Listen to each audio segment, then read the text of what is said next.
Certains l'appellent le prince des charognes, un surnom qui déplaît à ce dandy, fils de bonne famille, toujours très proche de sa mère. Il a choisi de lier son destin à sa ville, Paris, et aujourd'hui cette ville bien-aimée rejette le recueil qu'il lui consacre, comme une muse délicate, horrifiée par la façon dont elle s'y découvre. Mais qui est donc ce poète par qui le scandale arrive? Dans un décor aux antipodes de son univers, Charles Baudelaire se livre comme jamais à nos caméras. Alors Charles, salut et merci d'avoir accepté notre invitation. Alors je veux te faire venir dans l'émission car tu fais l'actualité, on peut même dire le buzz avec la sortie de ton nouvel album Les Fleurs du Mal, Flowers of the Evil pour nos amis outre-Manche, disponible dans les bacs de tous les bons disquaires depuis juin 1857. Alors avant toute chose, quitte à me faire des ennemis ou à perdre mon boulot, je tenais à te dire que j'ai adoré ton album, j'ai trouvé ça super gonflé, on sent bien toutes les influences qui se mêlent, on est dans le rock indé, tantôt heavy, tantôt alternatif, on flirte avec le métal, avec des réminiscences de jazz et de folk, dans une mouvance pop électro, le tout s'inscrivant dans une espèce d'hommage assumé à la musique classique penchant vers la variété. Mais ce serait oublier aussi cette touche de blues qui côtoie subtilement des sonorités reggae qui finalement préfigurent lointainement le rap, tout ça dans une espèce de genre hybride entre la new wave et la techno. Enfin pour synthétiser ma pensée, je dirais que ton album c'est un peu comme si Nietzsche sous Exta faisait du trampoline avec Ronsard dans un château gonflable après avoir bu un Diabolo aux fraises avec Beethoven. Le chien, hein, pas le musicien. Ah non mais je déconne, hein, mais t'en vas pas, j'ai pas encore posé de questions. Alors Charles, merci d'être resté, hein, sans rancune. Alors tu es pris dans la tourmente avec un procès suite à la sortie de ton album. Comment t'expliques tant de réactions et un tel acharnement contre toi? On m'a attribué tous les crimes que je racontais. S'il y a quelques gloires à ne pas être compris, je peux dire sans menterie qu'avec ce petit livre, je l'ai acquise et méritée d'un seul coup. Et justement alors, comment tu vis cette situation de surmédiatisation et de bad buzz? J'ai un de ces heureux caractères qui tire une jouissance dans la haine et qui se glorifie dans le mépris. Mon goût diaboliquement passionné de la bêtise me fait trouver des plaisirs particuliers dans le travestissement de la calomnie. Chaste comme le papier, sobre comme l'eau, porté à la dévotion comme une communiante, inoffensif comme une victime, il me déplairait pas de passer pour un débauché, un ivrogne, un impie ou même un assassin. Et une question qu'on a été nombreux à se poser, pourquoi avoir choisi le tel sujet qui en plus aujourd'hui te va le temps d'ennui? Pour choquer les sots. Ok. D'autres raisons à part ça? Des poètes illustres s'étaient partagés depuis longtemps les provinces les plus fleuries du domaine poétique. Il m'a paru plaisant et d'autant plus agréable que la tâche était plus difficile d'extraire la beauté dans le mal. Des motivations purement esthétiques donc? Ce livre, essentiellement inutile et absolument innocent, n'a pas été fait dans un autre but que de me divertir et d'exercer mon goût passionné de l'obstacle. Mais en vérité, dans ce livre atroce, j'ai mis tout mon cœur, toute ma tendresse, toute ma religion, travestie, toute ma haine. Il est vrai que j'écrirais le contraire, que je jurerais, mes grands dieux, que c'est un livre d'art pur, de singerie, de jonglerie, que je mentirais comme un arracheur de dents. Tu as un sentiment d'injustice aujourd'hui? Non mais le ministre de l'Intérieur a carrément interdit qu'on dise du bien de mon livre. Depuis près de 30 ans, la littérature est d'une liberté qu'on essaie de punir en moi. Est-ce juste? Je pourrais faire une bibliothèque entière de livres non poursuivis. Le livre doit être jugé dans son ensemble, et alors il en ressort une terrible moralité. Art ou pas, l'album est complètement explicit content, à ne pas laisser entre toutes les mains, tu me l'accordes. Cet album n'est pas fait pour mes femmes, mes filles ou mes sœurs.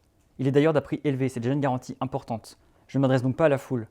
Eh bien justement, je te propose de faire une petite pause avec le tout premier single extrait de ton album, où tu t'adresses directement à ton public. On se retrouve juste après pour la suite de cette interview exclusive. Allez, magnéto Serge!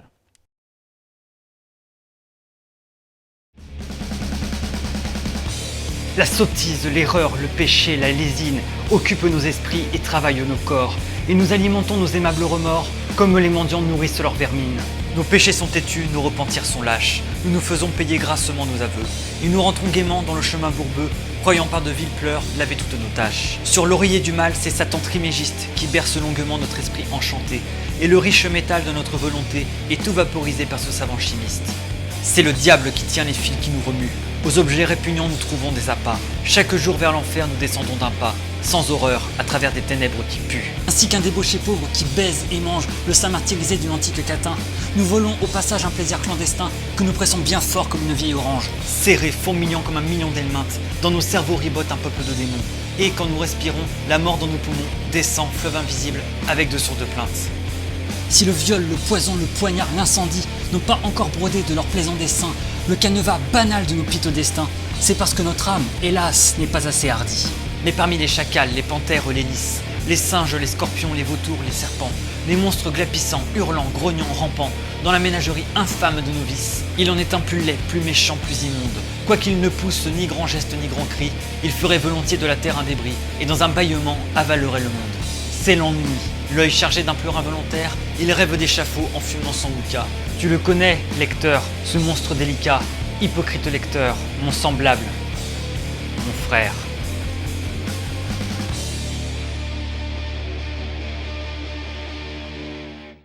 Alors Charles, après ce single, j'ai envie de te demander une chose. Tous pourris? Il est plus difficile d'aimer Dieu que de croire en lui. Au contraire, il est plus difficile pour les gens de ce siècle de croire au diable que de l'aimer. Tout le monde le sait et personne n'y croit. Nous sommes tous pendus et pendables. Tu comprends quand même certaines réactions sur ton album. Ça t'inspire quoi tout ça? Mon livre a pu faire du bien, je ne m'en afflige pas. Il a pu faire du mal, je ne m'en réjouis pas. Mon grand tort, ça a été de compter sur l'intelligence universelle en ne prenant pas la peine de faire une préface.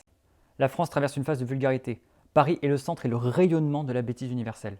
Tous ces imbéciles de la bourgeoisie qui prononcent sans cesse les mots immoral, immoralité, moralité dans l'art et d'autres bêtises me font penser à Louise Villedieu, putain à 5 francs qui m'a accompagné un jour au Louvre où elle n'était jamais allée. Elle s'est mise à rougir, à se couvrir les yeux, à me tirer à chaque instant par la manche en me demandant devant les tableaux immortels comment on pouvait étaler publiquement de pareilles indécences. Et qu'est-ce que c'est que cette morale bégueule, prude et taquine?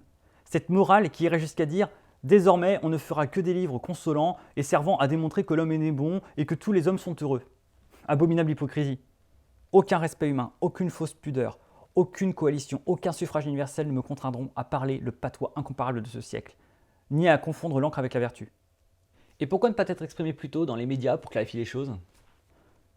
J'avais primitivement l'intention de répondre à de nombreuses questions en même temps, d'expliquer quelques questions très simples. Qu'est-ce que la poésie? Quel est son but? La distinction entre le bien et le beau, de la beauté dans le mal. Mais j'ai eu l'imprudence de lire ce matin quelques feuilles publiques et soudain une indolence du poids de 20 atmosphères et s'est abattu sur moi et je me suis arrêté devant l'épouvantable d'expliquer quoi que ce soit à qui que ce soit. Ceux qui savent me devinent et ceux qui ne peuvent pas ou ne veulent pas comprendre, j'amoncellerai sans fruit des explications. D'ailleurs, telle n'est pas aujourd'hui mon humeur. Je n'ai désir ni de démontrer, ni d'étonner, ni d'amuser, ni de persuader. J'ai mes nerfs, mes vapeurs, j'aspire à un repos absolu et à une nuit continue. Chantre des voluptés folles du vin et de l'opium, je n'ai soif que d'une liqueur inconnue sur la terre et que la pharmaceutique céleste elle-même ne pourrait pas m'offrir. D'une liqueur qui me contiendrait ni la vitalité, ni la mort, ni l'excitation, ni le néant. Ne rien savoir, ne rien enseigner, ne rien vouloir, ne rien sentir, dormir et encore dormir. Tel est aujourd'hui mon unique vœu infâme et dégoûtant, mais sincère. À la fin de cet album abominable, on pourra trouver des témoignages sympathiques de quelques-uns des hommes que je prise le plus, pour qu'un lecteur impartial puisse inférer que je ne suis pas complètement digne d'excommunication et que, ayant su me faire aimer de quelques hommes, mon cœur, quoi qu'en ait dit je ne sais quel torchon publié, n'a peut-être pas l'épouvantable laideur de mon visage. Alors, on arrive à la fin de cet entretien. Une dernière question. T'en as-tu des prochains mois? Il y a ces maudites fleurs du mal qu'il faut recommencer suite à mon procès. Redevenir poète artificiellement, par volonté, rentrer dans une ornière qu'on croyait définitivement fermée, traiter un sujet qu'on croyait épuisé. Sinon, je prépare des petits poèmes en prose sous le titre de Spleen de Paris. Comme je l'ai dit à mon producteur, ce sont des horreurs et des monstruosités à faire avorter vos lectrices enceintes. Eh bien, on attend ça avec impatience. Pour l'heure, tu connais l'émission, je crois. Tu sais qu'on a une petite tradition. Je vais prendre une petite photo pour finir.